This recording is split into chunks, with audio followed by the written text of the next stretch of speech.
A Brisbane man is calling for a public inquest into the death of his 9-year-old daughter, alleging she died prematurely because she was repeatedly denied access to medicinal cannabis. It's just over a year since Queensland legalised the drug for medicinal purposes, but Steve Peake says it's meant little and the hospital system failed his family. Leonie Mellor has this exclusive report and a warning. Viewers may find the following story distressing.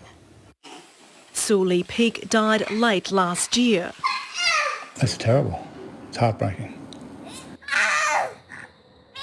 The 9-year-old had a complex neurological disorder. She would have life-threatening seizures, sometimes 200 a day.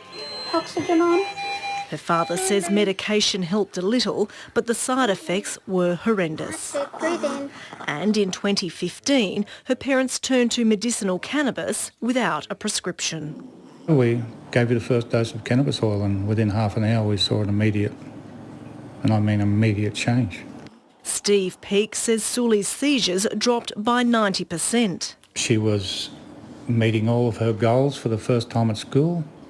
She went swimming in the hydro pool at school, in the heated pool, for the first time in her life. Her GP also noticed the difference. I think it's likely that the medicinal cannabis reduced the frequency and the severity of her seizures.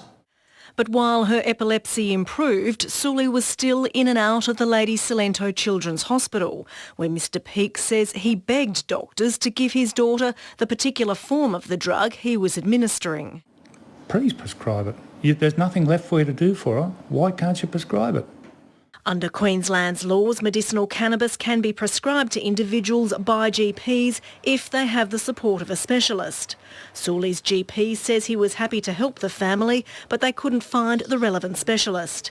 And he says regulations and approvals required from the state and federal bodies make it almost impossible to prescribe. It's a very complicated, onerous and time-consuming process. In a statement, Children's Health Queensland says it supports the prescription of medicinal cannabis where specialists think it can help. It says it doesn't support illegal treatments because they can have high levels of psychoactive THC, which is unsafe for young people.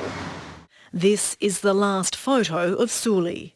It was taken last October when she was back in the Lady Cilento with stomach problems.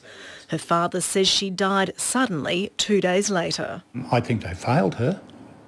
The coroner is investigating the cause of her death. Mr Peake wants a public inquest. His lawyer also has questions.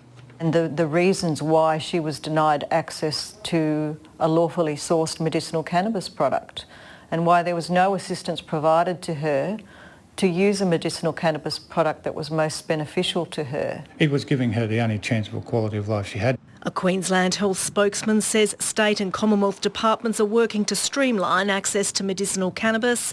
He says the department did everything in its power to achieve the best possible medical outcome for Sully and offered condolences to the family. Leonie Mellor, ABC News, Brisbane.